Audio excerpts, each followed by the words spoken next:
Hi, it's Wes, and today we are taking a look at just the tiniest lens that you have ever seen.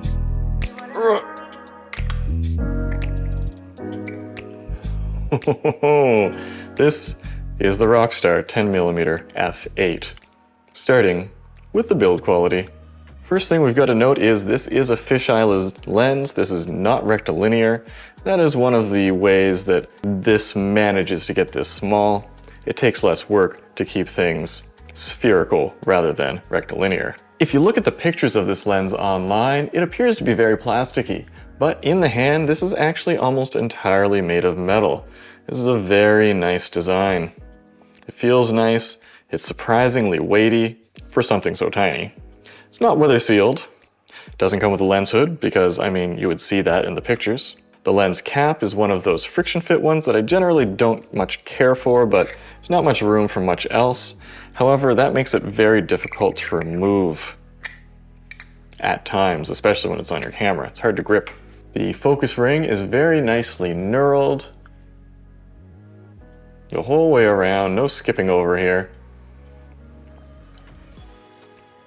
Very compact and tight fit, but I have to point out something on the front here. It says BSI CMOS, and that has nothing to do with the lens. That has to do with your camera. And say if I put this on an A6000, this label will suddenly be a lie. Do you want to make my lens lie? Put it on a new camera body, and then it won't. Now, this is the version 1 of this lens. There's a version 2 that costs a little bit more. So overall, there's not a lot to see here and not a lot to get wrong. They got pretty much everything right. This is an 8 out of 10 for build quality. Nice and solid and compact. Handling and usability. Speaking of compact, this one is tricky. Obviously, you have some usability wins by being so darn small. This basically turns your camera into a point and shoot. It's incredibly wide, so you have to be very careful that you're not getting like even your hand on the grip of the camera in the frame. Although the focus ring is nicely knurled, it can be hard to use because it's so close to your camera body. Speaking of the camera body, it can be a little bit hard to get off and on because there's nothing to grip except for the focus ring unless you're very careful. Also, when you have this on your camera body, the camera body isn't as balanced as you would expect it to be. And so when it's hanging from a strap or from a holster, the camera's going to flop around in ways that you don't necessarily expect because there's just nothing there in front of the camera. Overall, the ability to make your camera so small and compact by having a lens so tiny, that is the primary concern and the primary thing here, which gives us a handling and usability of 7.5 out of 10. Image quality. This one is tricky to evaluate because, I mean, it's hard to get close enough to anything to really see how sharp it is. But when you do closely inspect and try to get things into focus, it's not crazy sharp, but at the same time, it's sharper than I might expect for something so small and cheap. Flare resistance is okay, but when you do get the flares going, oh boy, they can get pretty huge. And there is, surprisingly enough, a bit of chromatic aberration going on in here. It's f8, so you don't expect to see a lot, but you kind of have to pixel peep to see that going on. But overall, for image quality, you don't really expect to be impressed by a pancake lens, and it is not what this lens is all about. It's a 5.5 out of 10. Image character, that's where I expected to have a lot of fun with this. A lot of the image samples that I see online for this lens are fully corrected to a rectilinear shape, and I'm not sure why they're showing that off because that's not what the pictures from this look like. They are spherical. This is a fisheye lens. And so if you like that look, that can be a lot of fun. If you don't, you don't want this lens. It's a lot of work to straighten things back out again.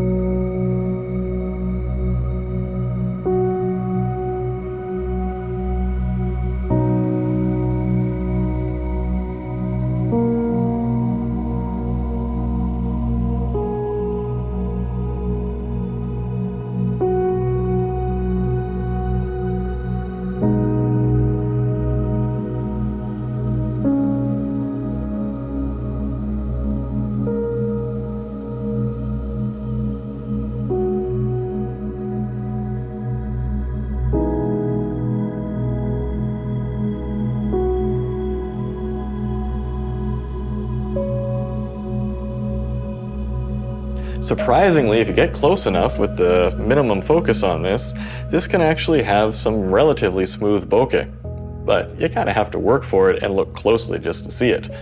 The biggest disappointment for this lens for me is the flaring. The lens flares and blobs themselves, they look okay, but they're a little bit unpredictable. But the sun stars, which you expect to have a little bit at f8, they're just mashy nonsense.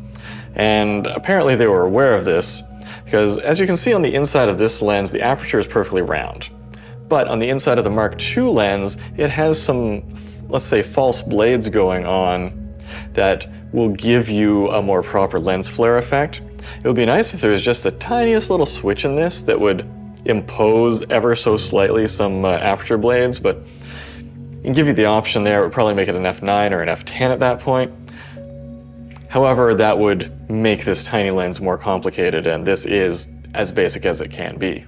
All that being said, the fisheye look can be a lot of fun, but I'm going to give this a 6.5 out of 10 for character. It obviously needed a little bit of improvement, which they gave in the Mark II. Focus performance. This is manual focus, of course.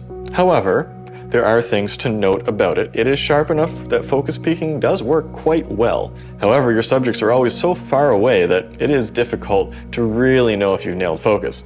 But conversely, because our depth of focus is so deep, if you're off by a little bit, unless you're pixel peeping, you're not really going to notice. But I have to note that this very well dampened focus ring is actually too well dampened. For a lens so small, it takes a surprising amount of work to rotate this.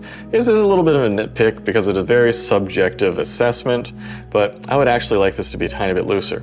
However, banging around on your camera, if it were any looser, it would probably move too easily when you're not using the camera. Focus performance, the most a manual focus lens can get is a 4, it's a 3.5. Not bad. Value, and we're expecting good things here, and what do we get? Well, this comes in at $60 and the Mark II is $80.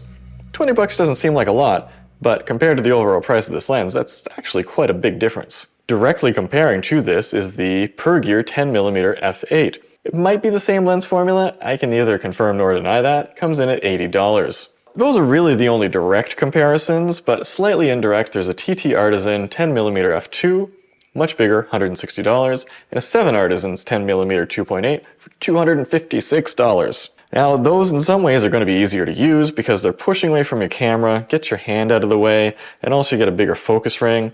But at the same time, it's a totally different idea. You have a wider aperture, totally different aesthetic. This is a pancake lens. We should be comparing it to pancake lenses. Let's add that all up together and see what we got for a total score. That is 68.3%. Were you expecting this lens to dominate the competition? Obviously, it is a fantastic choice for something cheap and small. If that is all that you want, then boom, that's easy. But if you want something with like discerning image quality for commercial work, obviously this is not the lens for you. But if you want to have a little fun with just the tiniest little fisheye lens you could possibly imagine, there's going to be a link down in the description below to pick that up. Help support this channel and feed my fat cats. If you want to see more lenses like this, let me know down in the comments below, or give this video a like, or both. But until next time, let's go take some very fun photos.